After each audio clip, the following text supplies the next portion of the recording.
Boa noite. Boa noite. Depois de anunciar ontem reajuste do Bolsa Família e da tabela do imposto de renda, Dilma passa o dia em reuniões fechadas. Em Brasília, Temer volta a se encontrar com Henrique Meirelles, cotado para o Ministério da Fazenda. Na comissão do impeachment, procurador do TCU acusa Dilma de cometer fraude nas contas públicas para se reeleger. Com base na delação de Delcídio do Amaral, o procurador-geral da República, Rodrigo Janot, quer investigar Aécio Neves. Ele também quer abrir em novos inquéritos contra Eduardo Cunha e Edinho Silva, mas depende de autorização do Supremo Tribunal Federal. Justiça Paulista pede explicações ao governo Alckmin sobre a entrada da PM em prédio invadido por estudantes, a PM que não tinha um mandado judicial. O WhatsApp está bloqueado em todo o Brasil desde as 2 da tarde por ordem de um juiz federal de Sergipe.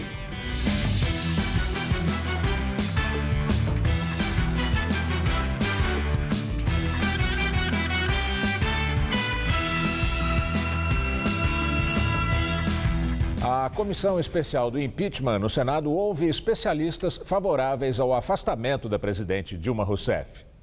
O primeiro a falar foi o juiz e professor da USP, Maurício Conte.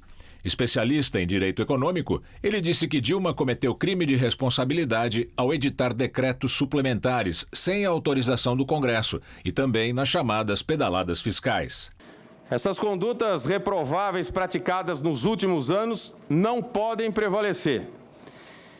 E essa é uma oportunidade que não se pode perder para recuperar credibilidade, segurança jurídica e responsabilidade fiscal. Para o procurador junto ao Tribunal de Contas da União, Júlio Marcelo Oliveira, o governo Dilma praticou fraude fiscal e contabilidade destrutiva. Segundo ele, isso provocou deterioração das contas públicas e serviu para a presidente se reeleger em 2014. Então, há uma fraude, uma maquiagem fiscal e uma fraude engendrada para fazer um gasto público insustentável em ano eleitoral, obviamente com o objetivo, de vencer as eleições. O advogado Fábio Medina Osório afirmou aos senadores que eles são soberanos no processo de impeachment e podem levar em consideração o conjunto da obra e a má gestão pública quando justificarem seus votos. O advogado rebateu ainda a tese do governo de que o impeachment de Dilma seria um golpe. Constitui um crime de responsabilidade da presidente ir ao cenário internacional para dizer em ofensas às instituições que há uma conspiração. Isto sim é um outro crime de responsabilidade e que é uma circunstância que pode ser sopesada por este parlamento como um fator a ser levado em linha de consideração. A sessão da comissão do impeachment continua. Os 3 especialistas favoráveis ao afastamento da presidente Dilma começaram a falar perto das 11 da manhã. Ainda não há previsão de quanto tempo deve durar essa sessão. Amanhã vão ser ouvidos especialistas que são contra o impeachment da presidente. Hoje, o presidente da comissão, Raimundo Lira, do PMDB da Paraíba, confirmou a votação do relatório do senador Antônio Anastasia para sexta-feira. No plenário, a votação deve acontecer na outra semana, no dia 11. De volta a Brasília, o vice-presidente Michel Temer recebeu o ex-presidente do Banco Central, Henrique Meirelles, apontado como possível ministro da Fazenda, caso a presidente Dilma Rousseff sofra o impeachment. Depois de um final de semana em casa, em São Paulo, o vice-presidente Michel Temer voltou para Brasília. Antes da viagem, ainda pela manhã, ele recebeu visitas, como a do consultor de comunicação Gaudêncio Torquato, que ficou na residência por cerca de 1 hora. O advogado José Yunes também esteve na casa. Yunes, que é ex-deputado estadual e federal, já afirmou que será assessor especial da presidência no caso de um governo Temer. Hoje, nenhum dos visitantes quis dar entrevistas. O vice-presidente está realizando diversas reuniões para montar a equipe de governo em caso de impeachment da presidente Dilma Rousseff. Já na capital federal, ele se encontrou com o ex-presidente do Banco Central, Henrique Meirelles, apontado como possível ministro da Fazenda, e outros políticos, como os ex-ministros da Aviação Civil, Eliseu Padilha e Moreira Franco, e o senador Romero Jucá, do PMDB de Roraima. O senador Romero Jucá e o secretário executivo do PMDB, Eliseu Padilha, do núcleo mais próximo ao vice-presidente Michel Temer, criticaram as medidas anunciadas ontem pelo governo. Entre elas, o reajuste nos valores do Bolsa Família e na correção do imposto de renda. Para Jucá, o governo perdeu os parâmetros das contas públicas e estaria tentando desequilibrar ainda mais o orçamento. Já Padilha disse que as medidas são impossíveis de serem implementadas diante da conjuntura econômica atual. O Procurador-Geral da República, Rodrigo Janot, pede autorização ao Supremo Tribunal Federal para abrir novos inquéritos no âmbito da Operação Lava Jato contra diversos políticos. Entre eles, o senador do PSDB, Aécio Neves, o ministro da Comunicação Social, Edinho Silva, do PT, e o presidente da Câmara dos Deputados, Eduardo Cunha. As investigações têm como base a delação premiada do senador Delcídio do Amaral, que era do PT e líder do governo no Senado. Atualmente, Delcídio está sem partido. Aécio é suspeito de receber propina em Furnas e de ter maquiado dados do Banco Rural no escândalo do Mensalão Tucano. Segundo Delcídio, o ex-diretor de engenharia de Furnas, Dimas Toledo, teria vínculo muito forte com Aécio. O ministro Edinho Silva foi tesoureiro da campanha que reelegeu a presidente Dilma Rousseff e teria usado uma empresa farmacêutica para pagar prestadores de serviço. Edinho já é alvo de um inquérito com base na delação de Ricardo Pessoa, dono da UTC Engenharia. O empresário declarou ter recebido de Edinho Silva pedido de repasse financeiro para a campanha de Dilma. Outros inquéritos envolveriam o deputado petista Marco Maia, ex-presidente da Câmara, e o ministro do Tribunal de Contas da União, Vital do Rego, ex-deputado federal e ex-senador pelo PMDB. Eles são acusados de participar de um esquema de cobrança de propina a empresas investigadas na CPI mista da Petrobras em 2014. Eduardo Cunha, segundo Delcídio, teria recebido propina da diretoria de Furnas. Cunha já é réu em uma ação penal no Supremo, acusado de receber 5 milhões de dólares de propina em contratos de navio-sonda com a Petrobras. E desde a semana passada, passou a ser alvo de 4 inquéritos. Além desses pedidos de abertura de inquéritos, Janot solicitou ao STF autorização para incluir citações feitas por Delcídio do Amaral sobre os seguintes integrantes da cúpula do PMDB: Edson Lobão, Valdir Raupe e Renan Calheiros, por suspeita de recebimento de propina nas obras de Belo Monte. Os pedidos serão analisados pelo ministro Teori Zavascki, relator da Lava Jato no Supremo. Em nota, Aécio Neves afirmou que a apuração vai demonstrar a correção da sua conduta. Também em nota, Edinho Silva disse que é favorável à apuração de todos os fatos com relação à atuação dele como tesoureiro da campanha de Dilma na eleição de 2014. E afirmou que sempre agiu de maneira ética, correta e dentro da legalidade. Também em nota, o petista Marco Maia disse que a investigação do Ministério Público vai mostrar que ele é vítima de uma mentira deslavada e descabida. Vital do Rego manifestou repúdio diante das informações da delação premiada e afirmou estar à disposição para quaisquer esclarecimentos. Os demais citados ainda não se pronunciaram. Direto de Brasília, Josias de Souza fala sobre as decisões do STF envolvendo denúncias de corrupção. No instante em que chegam ao STF pedidos para a abertura de uma penca de novos inquéritos, é preciso fazer uma constatação. Há na praça 2 judiciários. Há o judiciário do juiz Sérgio Moro, em Curitiba, ágil. E há o judiciário dos ministros do STF, em Brasília, lento como tartaruga paraplégica. O STF já começa a ser visto como uma espécie de grande tapete, embaixo do qual a sujeira ganha, no mínimo, uma certa sobrevida.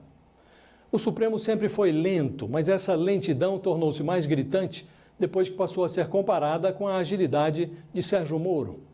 Em Curitiba, já foram presos e até amargam condenações os maiores empreiteiros do país, altos burocratas da Petrobras, operadores de lavagem de dinheiro e políticos sem mandato.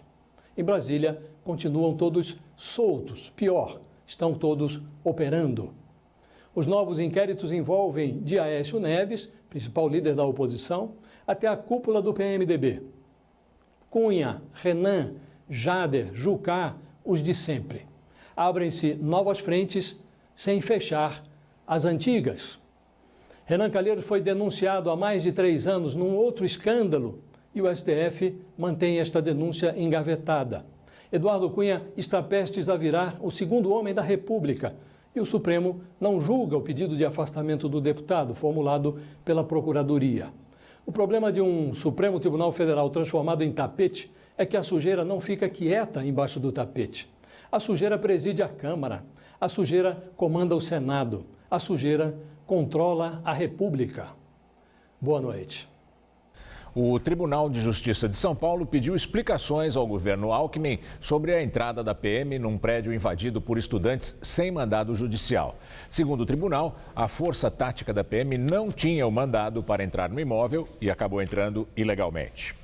A entrada da PM na sede do Centro Paula Souza aconteceu depois que a Justiça concedeu uma liminar determinando a reintegração de posse do prédio. A força tática entrou no local contra a vontade dos manifestantes e permitiu o acesso dos funcionários, que estavam sem trabalhar desde sexta-feira. O secretário da Segurança Pública, Alexandre de Moraes, acompanhou toda a ação. Esse portão fica exatamente na Rua Andradas e foi aberto pelos próprios estudantes para permitir o acesso da imprensa. Mas isso só aconteceu apenas alguns minutos após a Polícia Militar quebrar uma corrente de bicicleta colocada pelos manifestantes para fechar um portão da ETEC Santa Ifigênia. Os policiais entraram pela garagem subterrânea das instalações para acessar o prédio invadido. Surpreendidos, os estudantes pediram que não houvesse truculência.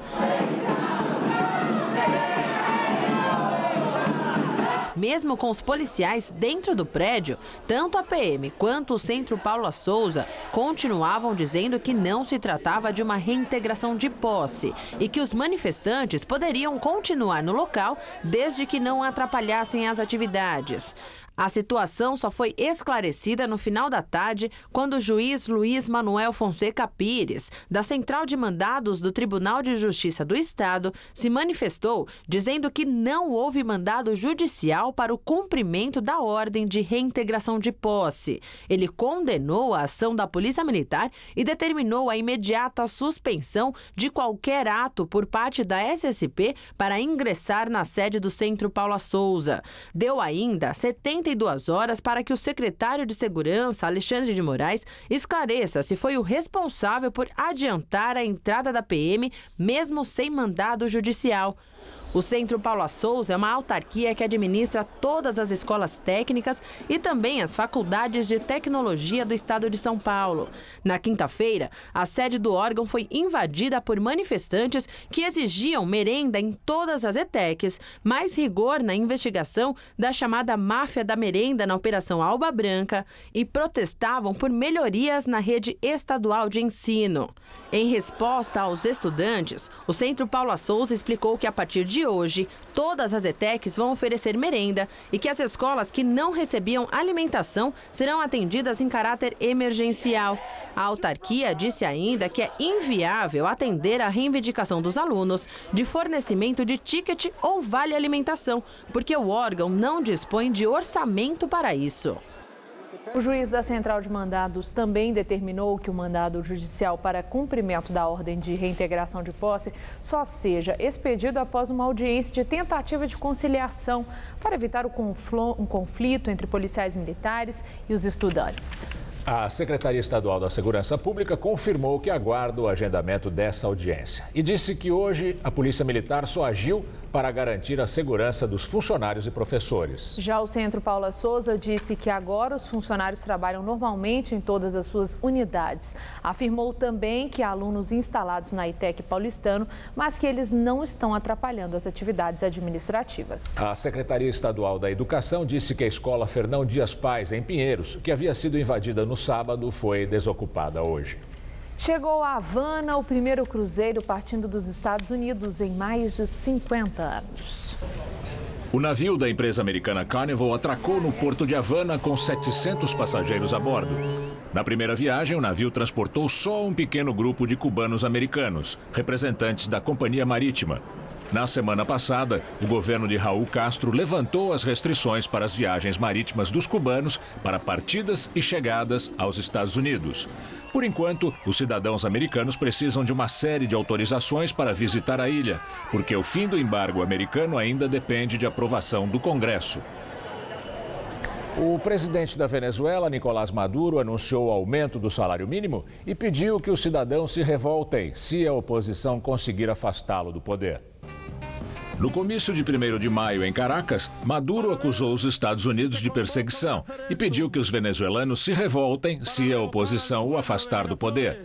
Mais de 1,5 milhão de pessoas já assinaram um documento de apoio a um referendo revogatório do poder de Maduro. Ele também anunciou um aumento de 30% no salário mínimo. A renda mínima integral, incluindo vale alimentação, agora é equivalente a R$ 310. Para poupar energia, os relógios no país foram adiantados em meia hora. Na Bolívia, o presidente Evo Morales decretou aumento de 6% do salário mínimo, que agora equivale a R$ 900. Morales também anunciou medidas de austeridade, incluindo o congelamento do próprio salário de $3.000. Hoje, a presidente Dilma Rousseff participou apenas de reuniões com o chefe de seu gabinete pessoal, Jacques Wagner, e com o ministro da Secretaria de Governo, Ricardo Berzolini. Ontem, aqui em São Paulo, no evento organizado pela CUT, em comemoração do Dia do Trabalho, a presidente criticou o processo de impeachment e divulgou um conjunto de medidas chamado de pacote de bondades pela oposição. Como previsto, Dilma anunciou uma proposta de correção de 5% na tabela do imposto de renda e reajuste no Bolsa Família. Nós estamos autorizando um reajuste no Bolsa Família que vai resultar em um aumento médio de 9% para as famílias. Segundo Dilma, o aumento do Bolsa Família já estava previsto no orçamento desde agosto do ano passado e não vai comprometer o cenário fiscal. A presidente voltou a atacar o processo de impeachment e a oposição. O mais grave de tudo que eles fizeram foi impedir que o Brasil tivesse combatido a crise econômica, impedido o crescimento do desemprego. Eles vão aprofundar a crise e vão rasgar a Constituição, ferindo essa Constituição. O ex-presidente Lula não compareceu, alegando estar rouco. O juiz Sérgio Moro autorizou a transferência do ex-senador Jim Argelo, do publicitário João Santana e da mulher dele, Mônica Moura, para o Complexo Médico Penal em Pinhais, presídio localizado na região metropolitana de Curitiba. Moro atendeu a um pedido da Polícia Federal. Segundo a polícia, não há espaço na carceragem da Superintendência da capital do Paraná para abrigar os investigados presos recentemente na Operação Lava Jato. Com essa decisão, o empresário Ronan Maria Pinto, dono do jornal Diário do Grande ABC, também vai ser transferido. E agora vamos ao comentário de política com Bob Fernandes. Sessão no Senado. Anastasia, o relator do impeachment. Colegas se dirigem a ele, relatam pedaladas fiscais de bilhões que o próprio Anastasia teria cometido no governo de Minas. O senador do PSDB faz cara de paisagem. Na mesma sessão, senadores levam governadores e prefeitos que hoje pedalam. Anastasia segue impassível. No Senado, para a advogada Janaína Pascoal, Randolfo Rodrigues lista créditos suplementares editados pelo governo em 2015, sem aval do Congresso, as tais pedaladas.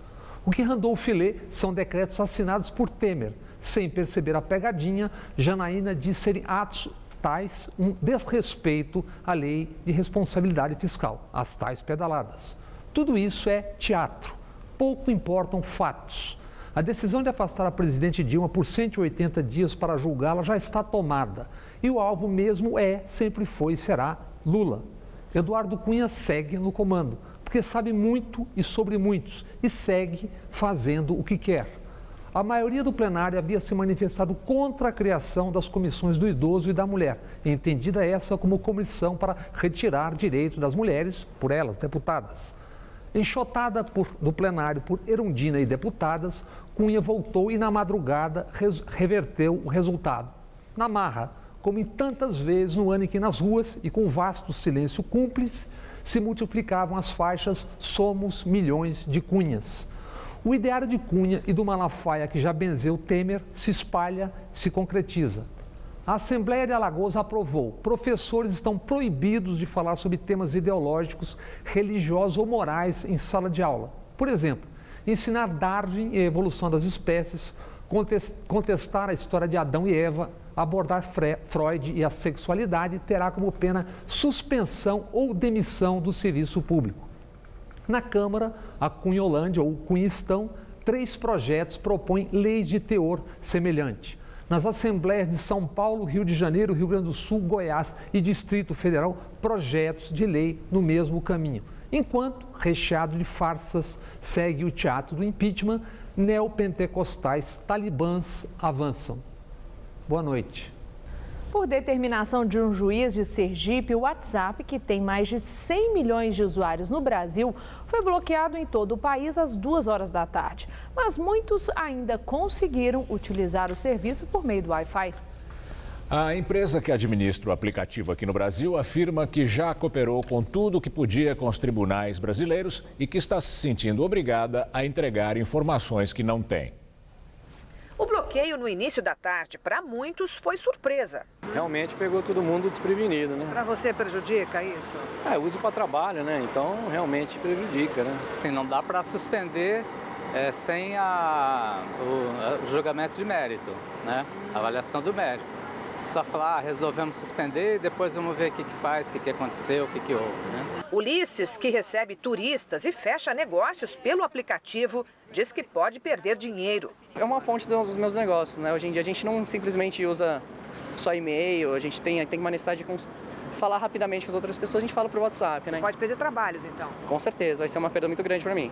O bloqueio por 72 horas ocorre por ordem de um juiz de Sergipe que atendeu a um pedido da Polícia Federal. A investigação quer o teor das mensagens e o nome dos usuários de contas do WhatsApp em que informações sobre tráfico de drogas eram trocadas.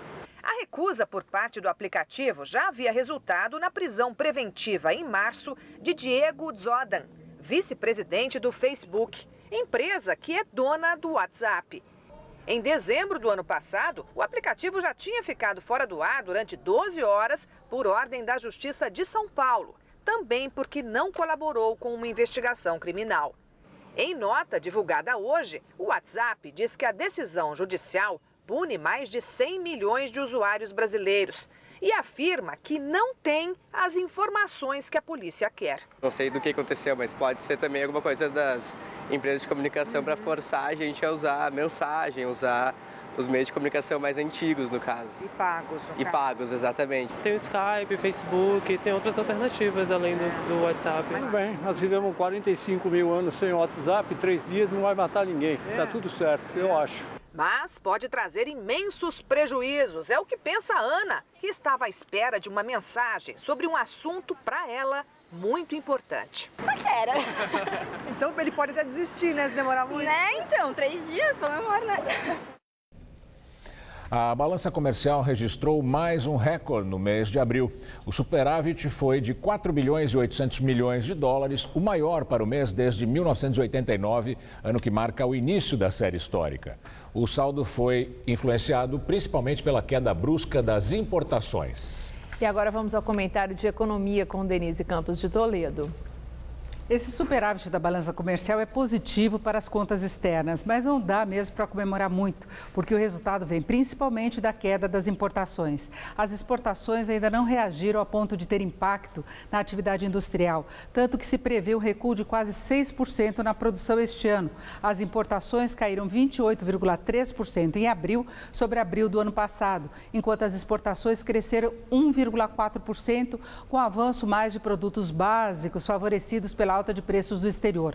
Houve até uma antecipação de embarque da soja para aproveitar. A alta do minério e do petróleo também ajuda, mas a indústria ainda vai ter que se esforçar muito para exportar mais. E a queda recente do dólar pode atrapalhar. O setor estava bem mais animado com a cotação nos R$ 4,00. De qualquer modo, mesmo que o dólar fique mais baixo, exportar é o caminho para retomar a atividade, enquanto o consumo doméstico continua fraco. Por melhores que sejam as expectativas quanto à mudança na gestão da economia, com um novo governo, uma nova equipe, o desemprego, os ajustes das empresas, a inflação e os juros elevados ainda vão segurar a demanda por um bom tempo. E a própria confiança no rumo melhor da economia pode reforçar a baixa do dólar, já que o país deve atrair mais investimentos. Aliás, a queda recente da cotação veio muito da expectativa de impeachment. Detalhe, as medidas anunciadas hoje, como o aumento do IOF na compra à vista de dólares para 1,1% e a alíquota zero para determinados investimentos de fora, podem ampliar a liquidez de dólares, pressionando mais a cotação. O Banco Central pode ter trabalho para manter o dólar em nível mais favorável para as exportações. Hoje, o dólar só subiu 1,45% a R$ 3,49 pela intervenção pesada do BC. Agora, independentemente da composição da balança e das dificuldades para exportação de manufaturados, a previsão é que o comércio exterior feche este ano com um saldo de até 50 bilhões de dólares, o que é uma boa notícia. Mas a indústria continua precisando de um reforço na competitividade. Eu volto na quinta. Até lá. Pelo menos 15 mil moradores de rua estão enfrentando o frio dos últimos dias em São Paulo. Segundo a Secretaria da Assistência e Desenvolvimento Social, existem cerca de 70 centros com 10 mil vagas para acolher essas pessoas, mas muitas não conseguem se adaptar. Morar na rua não é o único desafio. Benedito é deficiente físico e só anda de muletas. Para nós é muito lamentável, por causa que é o frio, a garoa, a chuva e tal. Há 4 anos, ele dorme em um colchão na calçada da Praça 14 Bis, centro de São Paulo. Tentou por 3 vezes morar em abrigos, mas prefere a rua. É um pão, todo mundo divide o pão. O que tiver, a gente divide e tal. Marlaine vive no mesmo local há 1 ano. O vira-latas Dudu é como um filho, esperança para esquecer o passado difícil. Me envolvi no tráfico, comecei a mexer com droga, aí foi presa, o juiz me deu 12 anos, esses 12 anos eu tirei 9 anos. Segundo o último censo da prefeitura, a cidade tem hoje 15.905 pessoas em situação de rua. Mais da metade vive em abrigos, a outra parte nas ruas mesmo. Eles levam tudo. Certa vez a gente foi almoçar, eu e meu marido, quando a gente chegamos não tinha nada, a gente estava com a roupa do corpo. O frio é um problema crônico nessa época e o vício, segundo eles, surge como um refúgio. Muita gente às vezes se refugia na bebida, na droga, para esquecer a tristeza que é você estar numa rua. Porque tem gente que olha pra gente e vê a gente como ser humano. Alguns moradores compram os alimentos com o dinheiro que eles recebem das pessoas que circulam aqui pela praça. Aqui, por exemplo, tem os alimentos de hoje. Tem aqui ovo, arroz, um pouco de bacon, manteiga. Aqui desse lado tem um pouco de feijão, que já está de molho para ser cozido. E aqui embaixo tem as panelas que eles vão utilizar para fazer a refeição de hoje. Refeição que vai ser compartilhada por todos os que moram aqui na praça. Cozinha do bom e do melhor, cozinha de coração. E tudo que eu faço não penso só em mim, penso no próximo. Com meu dinheirinho, pouco, R$50, vou doar para todo mundo. Nós todos comemos juntos. Ela tem 60 anos e mora na rua há 4. Veio de Minas Gerais, chegou a trabalhar como copeira, mas agora dorme em uma barraca. Solteira, tudo o que ela tem na vida, roupas e pertences, cabe nessas 2 sacolas. O cachorro, o gato, o marido, eu tinha marido. Eu perdi tudo na vida, mas em momento algum eu vou te falar, eu não perdi a fé em Deus. Atualmente, a prefeitura conta com 79 centros de acolhimento e oferece cerca de 10 mil vagas. O trabalho de abordagem nas ruas será intensificado a partir do dia 16 de maio. E nem toda a pessoa que se encontra na rua está preparada para se enquadrarem dentro de um conjunto de normas e de regras impostas pela sociedade. O Diogo aceitou o desafio. Há 1 ano vivendo no abrigo, venceu a luta contra o crack e trabalha como cuidador de idosos no próprio centro. Muda tudo, porque a gente conhece outras pessoas, a gente não acaba ficando só preso naquele mundo da rua, a gente acaba retornando à sociedade.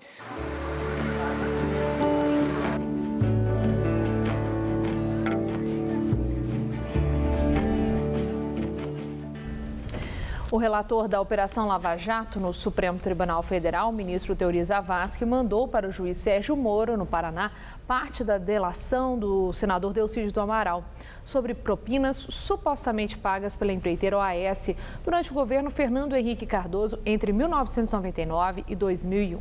De acordo com o delator, a empreiteira baiana teria repassado a parlamentares do PFL, hoje o DEM, para que eles aprovassem a compra de equipamentos da multinacional francesa Alstom.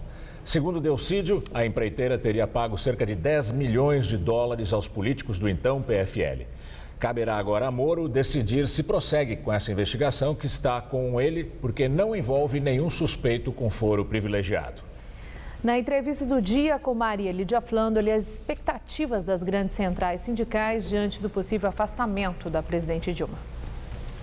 E quem vai falar sobre o ânimo de grande parte dos trabalhadores é o presidente da Força Sindical e deputado federal do Solidariedade, Paulo Pereira da Silva, o Paulinho da Força. Obrigado, Paulinho, por estar conosco. Bom, Paulinho, é um momento de suspense na vida nacional, de muita tensão política e a possibilidade do afastamento da presidente Dilma, de ser admitido no Senado o processo e, inclusive, em plenário, acontecer aí de ser aprovado o pedido de afastamento dela. A minha indagação é nessa expectativa de um governo do vice-presidente Michel Temer. Eu tenho a informação que representantes do MST, do MTST, da Frente Nacional de Lutas procuraram você para que você promovesse uma aproximação com Michel Temer. Isso aconteceu de fato? Eu tenho, pela minha vivência no movimento sindical de alguns anos, eu tenho uma relação com todos eles, né? Não só com o pessoal do MST, Zé Rainha, João Paulo, Gilmar, enfim, esse pessoal que cuida da área rural, e também com o pessoal do MTST, né? Conversei algumas vezes com eles durante esse período, né? Sobre as questões. Na verdade, não foram eles que me procuraram, não. Foi eu que o procurei. O Zé Rainha é diferente. Zé Rainha é meu amigo há mais tempo, então me procurou várias vezes. A gente fala quase todas as semanas. Os outros eu procurei para conversar, para saber o que eles querem. Porque, como eu não acho mais que é uma possibilidade, eu acho que o governo Dilma acabou e, portanto, nós temos que construir o futuro, ver como é que pode ser feito, então, para que a gente tenha uma reforma agrária, que a gente tenha o programa Minha Casa Minha Vida que possa continuar. Até porque reforma agrária, a Dilma fez menos que o Geisel. Não, mas eles acenaram alguma coisa no sentido de uma aproximação com Michel Temer? Foi essa a minha pergunta. E eu justifico a pergunta, porque eu recebi a semana passada, o Jornal da Gazeta recebeu o Guilherme Boulos, do MTST, coordenador nacional. E ele mostrou exatamente um ânimo de luta, de resistência, de protesto, de movimentação. Eu até perguntei, é um grito de guerra?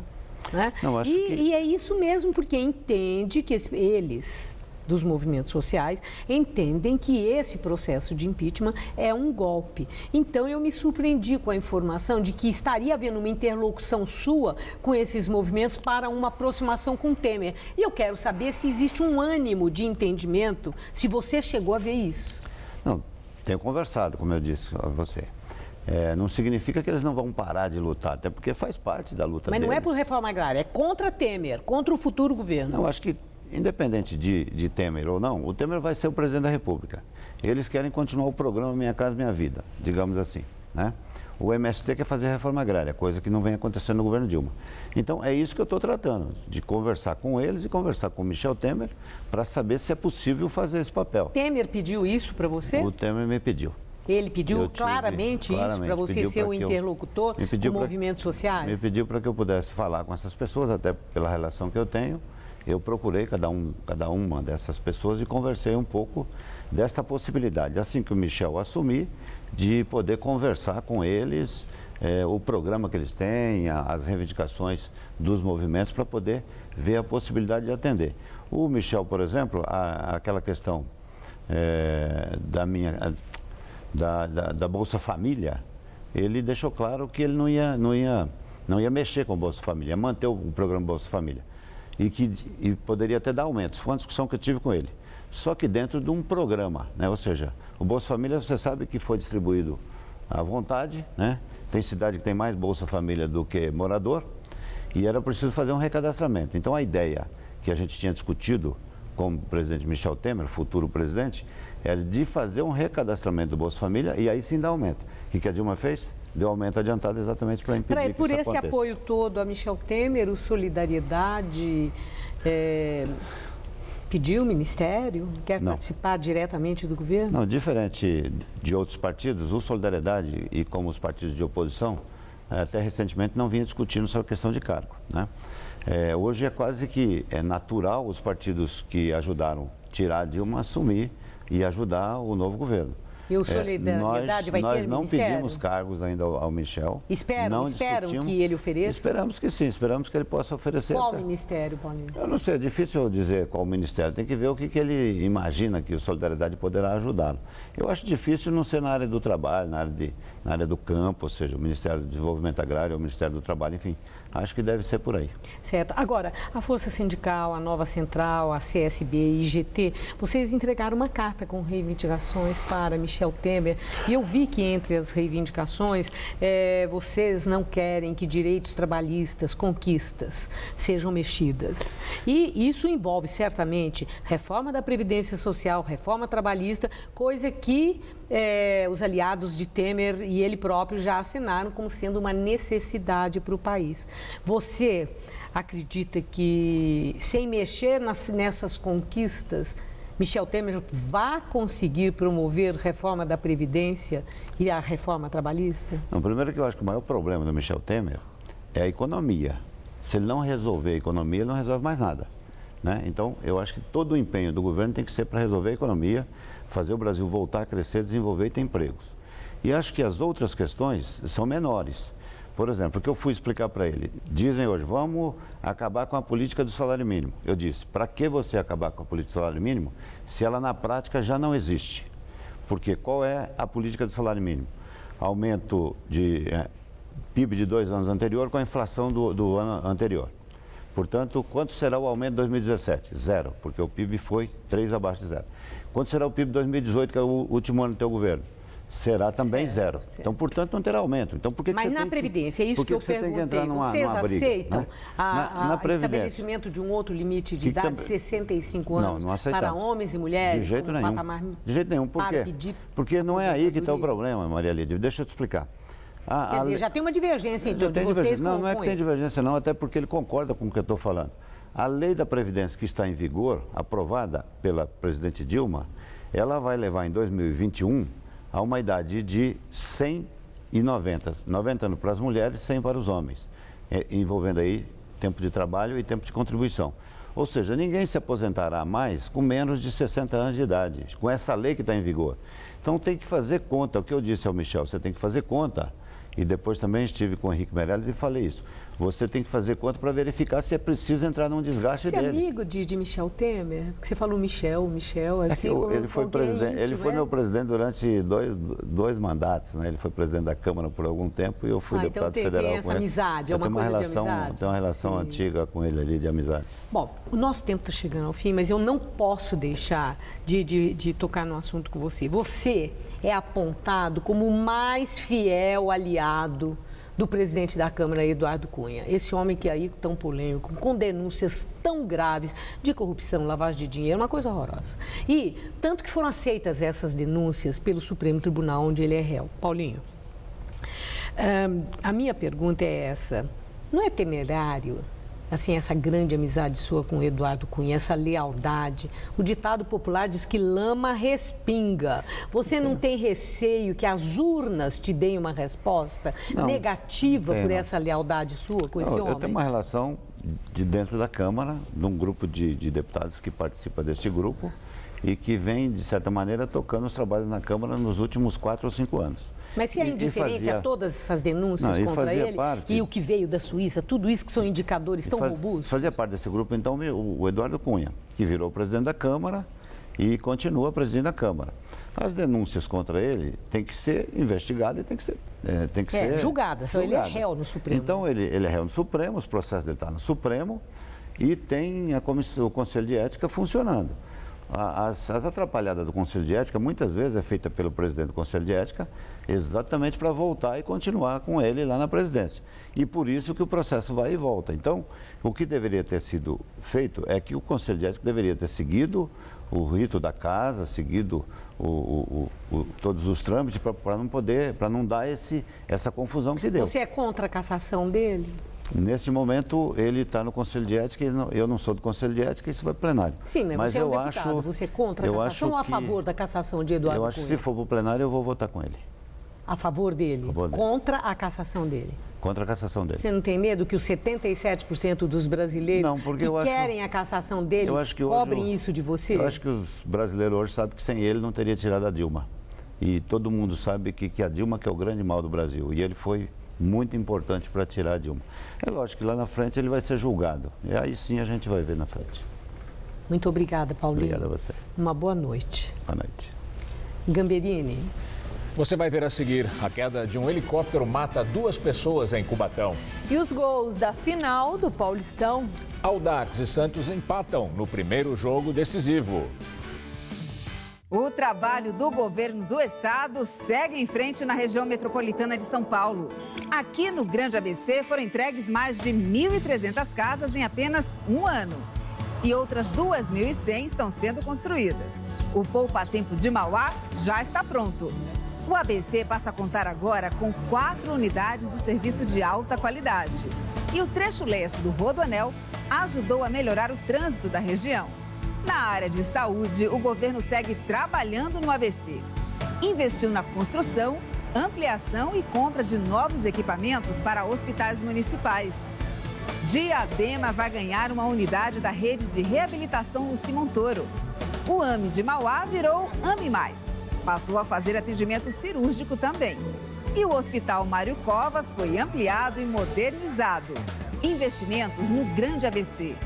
Bom para você. Bom para São Paulo. Governo do Estado.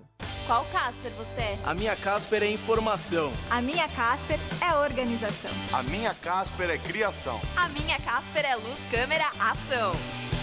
Essa é a minha Casper. Essa é a nossa Casper. A escrita dá voz a todos e transforma a realidade onde vivemos. Do lugar de cada um, construímos o saber de todos nós. A Olimpíada de Língua Portuguesa Escrevendo o Futuro propõe uma metodologia para o professor ensinar seus alunos a escreverem cada vez melhor.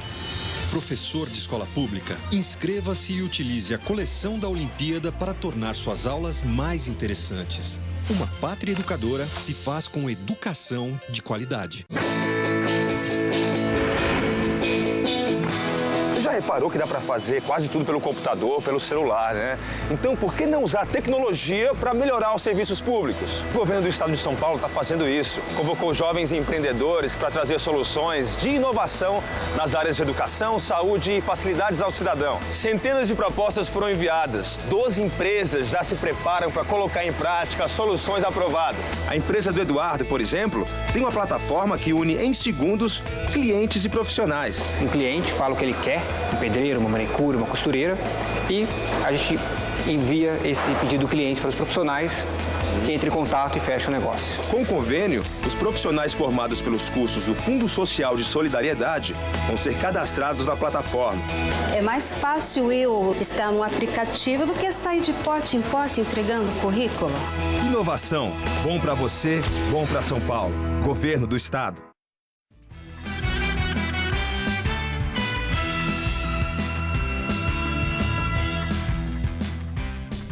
Um helicóptero caiu numa área de mata na cidade de Cubatão. Pelo menos 2 pessoas morreram. O acidente aconteceu no começo da tarde por volta de meio-dia, próximo ao quilômetro 260 da rodovia Cônego Domênico Rangoni.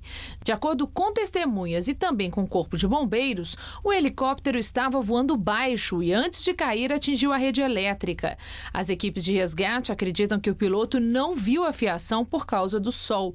Assim que tocou o solo, a aeronave explodiu. Os corpos encontrados estavam carbonizados e ainda não foram identificados. E a semana começou com recordes de frio aqui no Sudeste, aqui na capital paulista. Tivemos a menor temperatura desde maio de 2014, 10 graus. Para quem não está gostando, esse frio tende a diminuir com o passar da semana. Mariana Armentano traz agora os detalhes da previsão.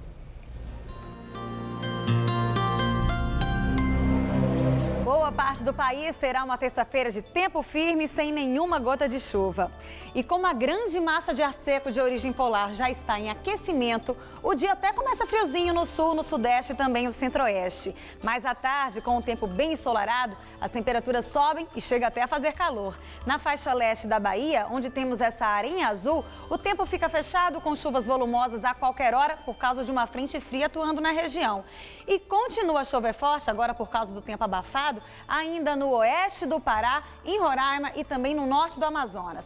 Mínima nessa madrugada de 6 graus em Curitiba, 11 em Porto Alegre e 14 no Rio de Janeiro. À tarde, máxima prevista de 24 graus em Curitiba, 25 em Belo Horizonte e já volta a esquentar também em Cuiabá. Máxima por lá de 32 graus. Aqui em São Paulo, o tempo continua firme em todas as áreas, com predomínio de céu claro e sol forte. E já volta a esquentar. Em Votuporanga, mínima de 14 e máxima de 29 graus.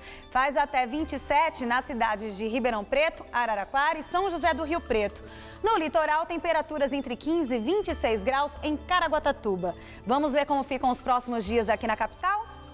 Nessa madrugada, mínima de 12 e máxima amanhã à tarde de 24 graus. Na quarta-feira, céu azul e já faz até 25 durante o dia. E na quinta, mínima de 15 e máxima prevista de 23 graus, com aumento de nebulosidade. Vamos às notícias do esporte com Rodolfo Gamberini e Celso Cardoso. Como todo mundo já sabe, deu empate na primeira partida da decisão do Campeonato Paulista. Empate com futebol bonito, Celso Cardoso. Eu diria até que o Santos bobeou. Mas saiu Poderia ter liquidado. Mas saiu no lucro também, né? Tivemos 2 tempos, mas enfim, o jogo, ele vai avançar sobre esse assunto. Se bola na trave valesse alguma coisa. Pois é. Mas foi um jogo digno de reverência, sim. 2 times que jogam ofensivamente, o seu Santos mais agudo, o Audax trabalhando muito bem a bola, mais ousado e ao mesmo tempo disciplinado taticamente. Por tudo isso, a decisão domingo que vem na Vila Belmiro promete. Vamos aos gols, a partida de ida em Osasco.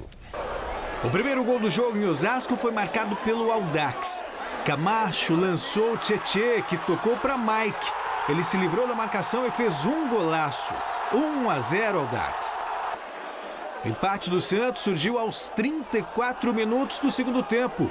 Num passe errado de Tietê, Ronaldo Mendes acertou um belo chute para deixar tudo igual. Final, Audax 1, Santos também 1. Pegou na veia o Ronaldo Mendes, hein? Pegou, foi muito feliz. Mas foi um jogo bonito, né? Então, você falou do Santos, né? No primeiro tempo, o Ricardo Oliveira mandou 2 bolas na trave. Realmente, o Santos foi melhor e teve as melhores oportunidades. No segundo tempo, quando o Mike fez aquele golaço, aí o Audax cresceu, se encheu de confiança e poderia também ter feito o segundo. E aí, quando parecia definido para o Audax, a bola veio de graça para o Ronaldo Mendes, que entrou no lugar do Lucas Lima, que era o melhor do Santos e deixou o campo machucado. Um chute de rara felicidade. Chute muito belo chute. Eu diria que o gol, naquele momento, foi injusto com o Audax, mas pelo que produziu o Santos no primeiro tempo, o placar foi justo. Tá bom. E o próximo jogo na Vila, o que você acha? Um jogo aberto também, e pode parecer meio óbvio, mas pode acontecer de tudo. Eu não ficaria surpreso com a vitória do Audax. O Santos também tem uma invencibilidade muito grande na Vila Belmiro, né? Quer dizer, então, eu acho que está aberto, uma decisão por pênaltis. O que tem de certo mesmo é que vai ser um jogo bonito. Pelas características, um jogo aberto, né? Dos 2 times. Agora, eu queria falar contigo sobre o campeonato inglês. Vamos lá. Uma zebraça, quer dizer, que já era até provável. O Leicester é campeão da Inglaterra. No final de semana ele empatou em 1-1 com o Manchester United, se vencesse já ficaria com o título. Como ele empatou, dependia do jogo de hoje entre Chelsea e Tottenham no campo do Chelsea. De repente o Tottenham começou avassalador, fez 2-0, o Chelsea foi buscar, empatou 2-2 e com esse resultado o Leicester é campeão pela primeira vez na história. Primeira vez? Era um time que estava brigando para não cair o ano passado, chamou um técnico considerado ultrapassado, que é o Ranieri, e de repente, veja só, Leicester campeão da Premier League. Pela primeira vez. Um feito realmente maravilhoso. Obrigado, Celso. Até amanhã. Até amanhã. Boa noite para você. Estela. Daqui a pouco, a guerra na Síria. Imagens de câmeras de segurança mostram um bombardeio a um hospital infantil em Alepo. O governo do estado segue trabalhando na região metropolitana de São Paulo. Aqui em Guarulhos, o Hospital Padre Bento está sendo reformado e ampliado. E acaba de ser instalada a rede Hebe Camargo de combate ao câncer no Hospital Geral. Na habitação foram entregues 580 casas em apenas um ano e mais 7 mil estão em construção. Na educação, as obras da nova sede da FATEC e da futura ETEC já começaram. Para melhorar a mobilidade na região, a sexta faixa da rodovia Ayrton Senna e o trecho leste do Rodoanel foram entregues. O trecho norte está com obras aceleradas. O trevo dos Pimentas e o corredor Guarulhos-São Paulo foram concluídos. E para interligar Guarulhos e São Paulo também por trem, estão sendo construídos mais 12 quilômetros de trilhos. Investimentos em Guarulhos. Bom para você, bom para São Paulo. Governo do Estado.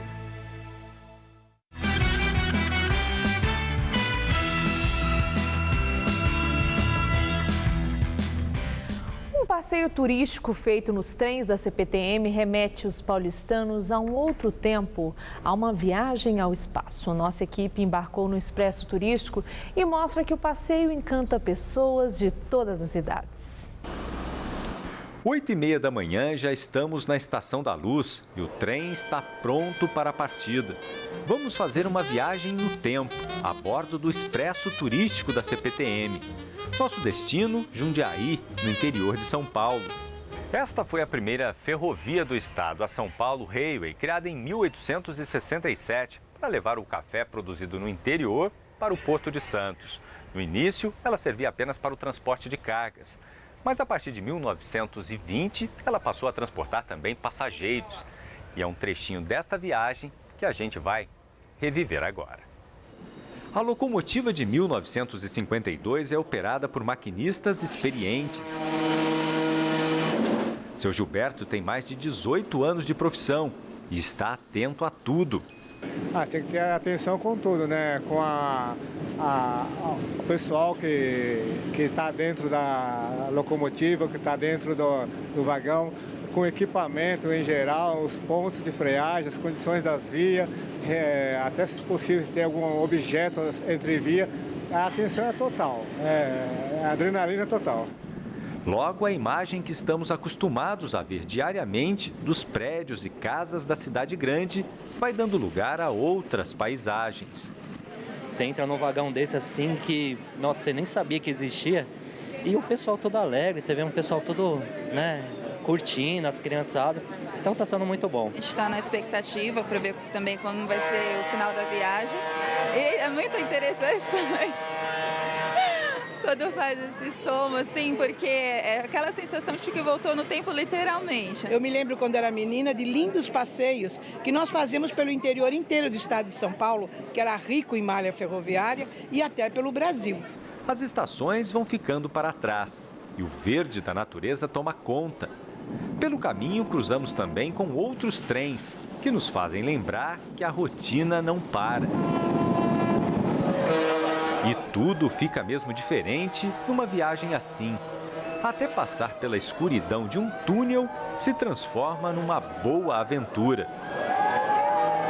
Mãe e filha vieram juntas experimentar a viagem, que dificilmente será esquecida. É muito bom, né, andar de trem. Eu gosto. 1h30 e chegamos à estação de trem de Jundiaí, com o sentimento de que, mesmo por alguns instantes, voltamos ao passado. What are you doing, New Year's Eve? Os bilhetes para o passeio de trem são vendidos nas estações da Luz e na estação Prefeito Celso Daniel, em Santo André. O custo unitário do bilhete para quem embarcar na estação da Luz é de R$ 45. Para mais informações, acesse o site da CPTM. Deputados da Turquia saem no tapa durante debates sobre o fim da imunidade parlamentar. A briga generalizada envolveu os deputados do partido do governo e da oposição, durante a sessão da Comissão Constitucional que deveria discutir o fim da imunidade parlamentar. Sobraram empurrões, tapas, socos e arremesso de objetos. Teve quem pulasse a mesa para entrar na briga.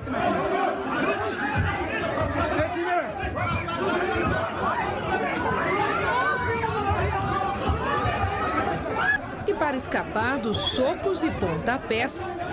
Na semana passada, outra briga entre deputados atrasou as tentativas de aprovar as novas leis de imigração acertadas no acordo com a União Europeia. O secretário de Estado americano John Kerry tenta salvar a trégua na Síria, mas admite que a situação está fora de controle. Imagens de câmeras de segurança mostram o momento do bombardeio ao hospital infantil de Alepo. A TV britânica de notícias Canal 4 divulgou imagens do circuito interno do hospital pediátrico Al-Quds, que ficava na parte rebelde da cidade dividida. 3 câmeras diferentes gravaram a explosão. Nenhum lado do conflito assumiu a autoria do ataque, que matou pelo menos 50 pessoas, entre elas o último pediatra de Alepo. Ontem foi um dia relativamente tranquilo, mas os ataques recomeçaram na madrugada. Em Genebra, o secretário de Estado americano John Kerry e o enviado especial da ONU para a Síria, Staffan de Mistura, tentam restabelecer a trégua acertada em fevereiro entre o regime sírio e os rebeldes. O representante da ONU vai amanhã a Moscou. E o Jornal da Gazeta termina aqui. A edição de hoje pode ser vista no site do Jornal da Gazeta. Mais notícias em nossa edição das 10. Uma boa noite para você. Voltamos amanhã às 7 da noite. Boa noite e até lá.